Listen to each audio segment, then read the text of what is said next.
Hollywood's golden age wasn't defined by talent alone. It was shaped by image, illusion, and very specific ideas about beauty. From the 1930s through the early 1960s, curves weren't hidden or apologized for. They were celebrated, photographed, and built into the machinery of stardom. Studios understood how bodies could sell movies, shape publicity, and turn actresses into icons. But behind the carefully tailored costumes and strategic lighting were women navigating power, expectations, and long-term careers. Some leaned into the image, others reshaped it. Together, they defined an era when physical presence became inseparable from Hollywood mythology and forever changed what it meant to be a movie star. Jane Russell. When people talk about Hollywood deliberately selling curves, the story almost always begins with Jane Russell.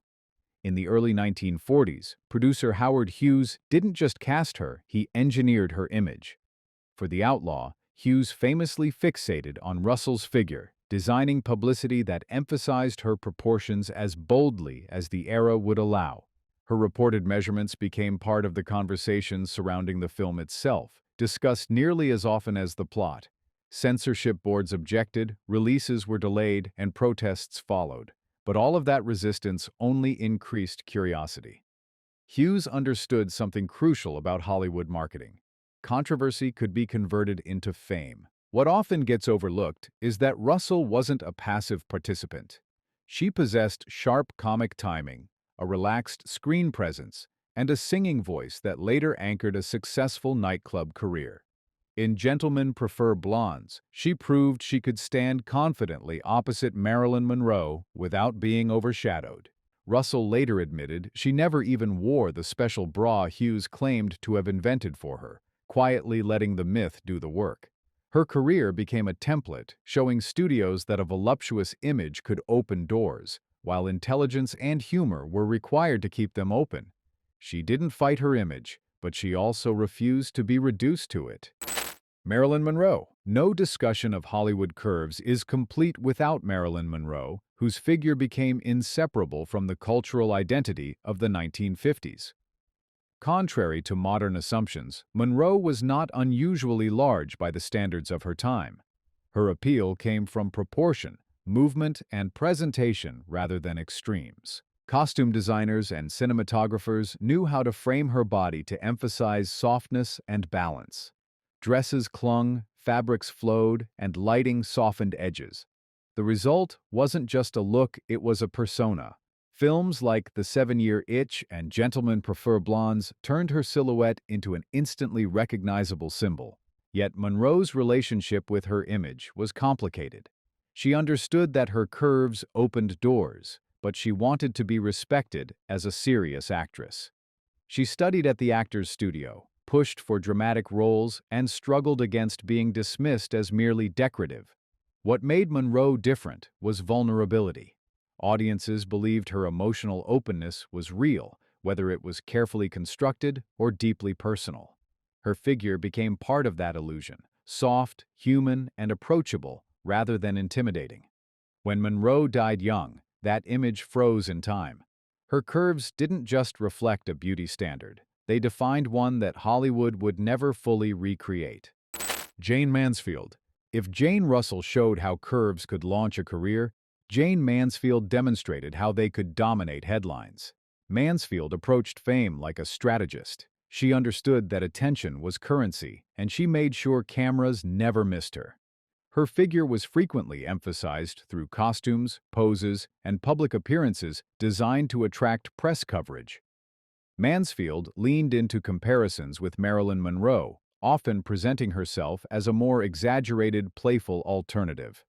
Studios encouraged the rivalry, but Mansfield actively fueled it. What separated her from many contemporaries was awareness. She spoke multiple languages, played instruments, and understood exactly how publicity worked.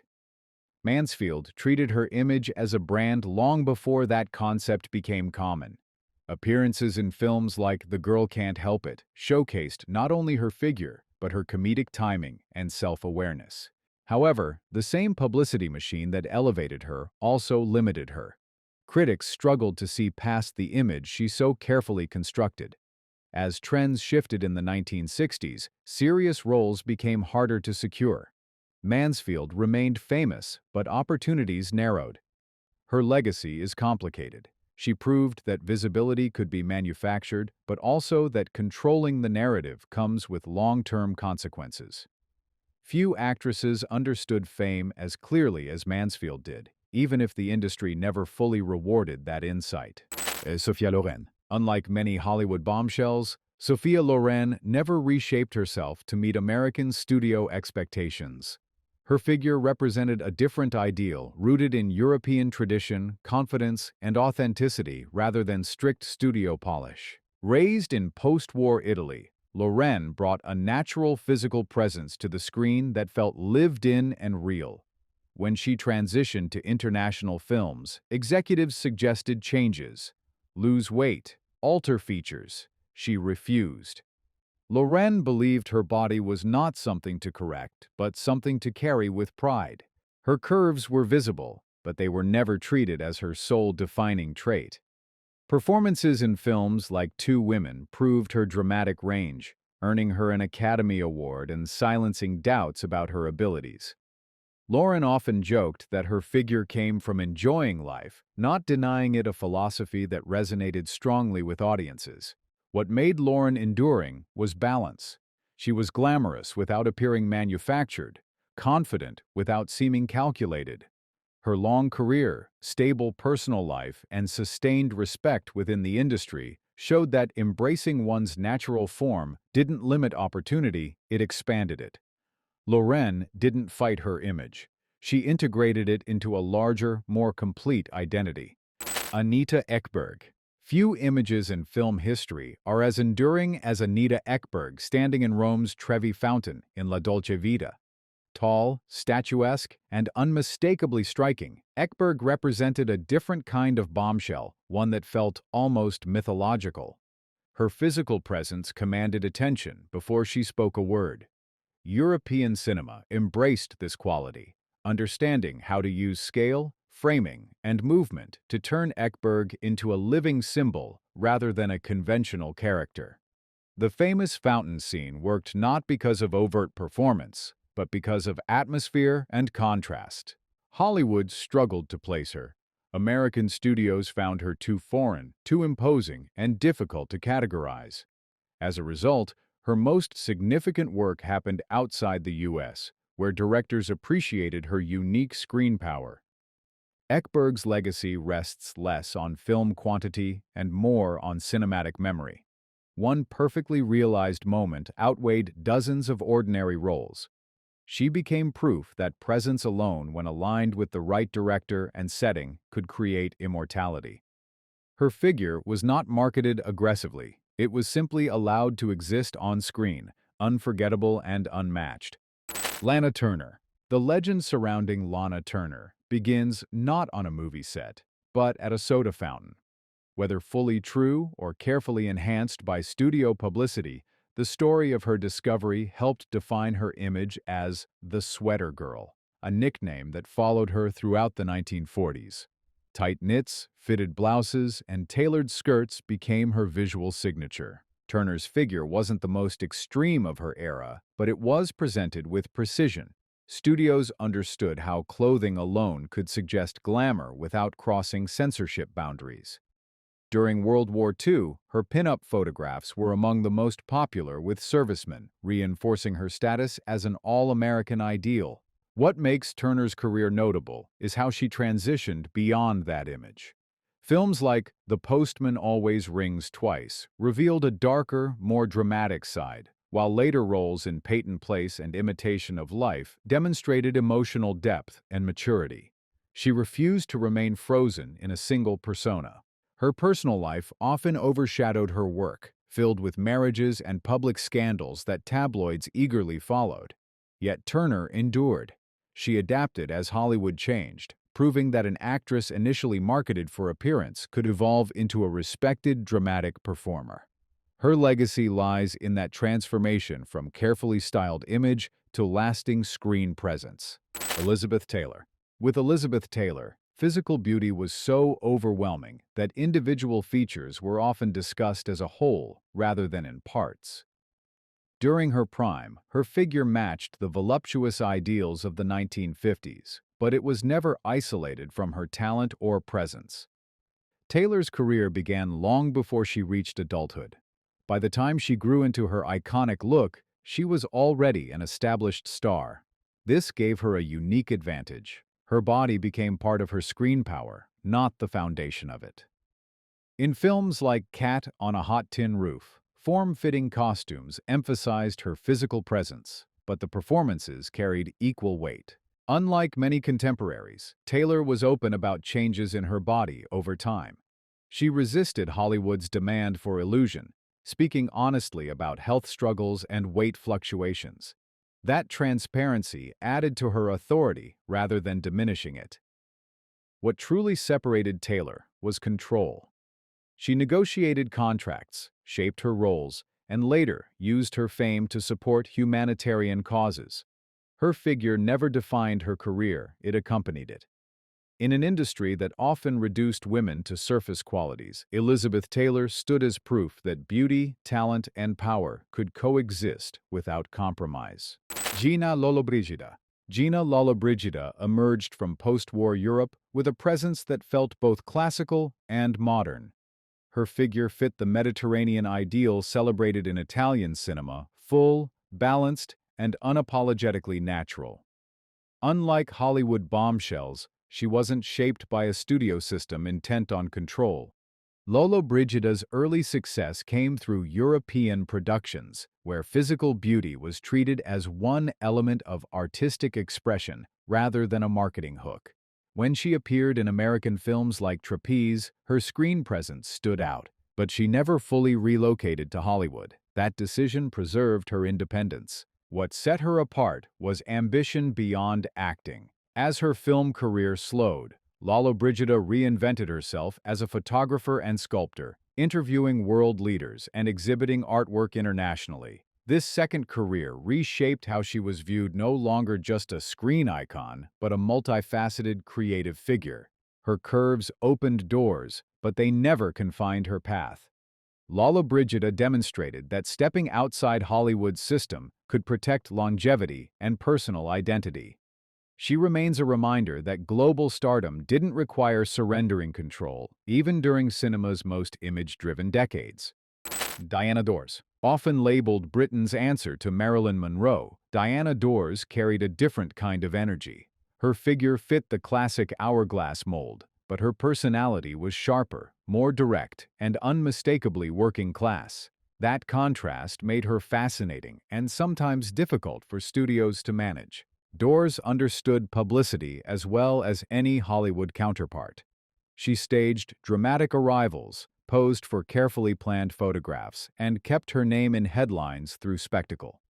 British cinema, however, lacked the infrastructure to fully capitalize on that attention. Her attempts to break into American films resulted in limited success. Hollywood admired the look but struggled to place her within its existing star system. Eventually, Dors returned to Britain, where she transitioned into character roles, television appearances, and public speaking. Later in life, her autobiography revealed a keen awareness of how her image had been shaped and exploited. Rather than expressing bitterness, Dors approached her past with humor and insight. She adapted, survived, and remained visible long after bombshell roles faded. Her story reflects the limits of image-based fame outside Hollywood and the intelligence required to move beyond it when circumstances change. Mae West. Long before Hollywood perfected the bombshell formula, Mae West had already written it. West didn't just possess curves, she built an entire philosophy around confidence, wit, and control. At a time when female sexuality was tightly regulated, she placed herself firmly in charge of her image. West wrote her own dialogue, shaped her roles, and used humor to challenge censorship without directly confronting it. Her figure was emphasized through costumes and posture, but always paired with sharp wordplay. Nothing about her persona was accidental. Hollywood studios viewed her as risky, yet her films consistently succeeded. Even as production codes tightened, West found ways to communicate suggestion rather than statement. She remained a star well into later life, refusing to disappear simply because the industry preferred youth. Her influence is enormous. Every actress who later used confidence as power followed a path West cleared. She proved that embracing physical presence could be empowering when paired with authorship and intelligence. Mae West wasn't shaped by Hollywood. Hollywood adjusted itself around her. Brigitte Bardot. When Brigitte Bardot emerged in the mid-1950s, she represented a sharp departure from Hollywood's carefully engineered bombshells. Her figure fit the classic curves of the era, but what made Bardot revolutionary was how unstructured and unpolished she appeared. She didn't look styled, she looked free. In And God Created Woman, Bardot played a character who moved through the world without apology or restraint. Her body wasn't framed as a selling point. It was treated as a natural extension of her personality. That distinction shocked audiences, especially in the United States, where female sexuality was still tightly controlled by studio rules. Bardot rejected Hollywood's system almost entirely. She made a handful of international films, but chose to remain rooted in France, where she retained control over her image. That independence only increased her appeal. She seemed unconcerned with aging, trends, or expectations. Her curves symbolized something larger than glamour. They represented autonomy. Bardot showed that physical presence didn't have to be packaged or justified, it could simply exist. By stepping away from acting at the height of her fame, she preserved her mystique and reshaped what longevity could look like. Her influence extended beyond cinema, altering fashion, beauty standards, and the very idea of how a star could live. Mamie Van Doren. Often overshadowed by more famous contemporaries, Mamie Van Doren fits squarely within the bombshell tradition. Her figure, hair, and screen presence aligned perfectly with the formula studios believed could produce stars on demand. Van Doren worked primarily in lower-budget productions, including teen dramas and crime films that played heavily in drive-in theaters. These movies emphasized image over prestige, and while they gave her visibility, they rarely offered longevity.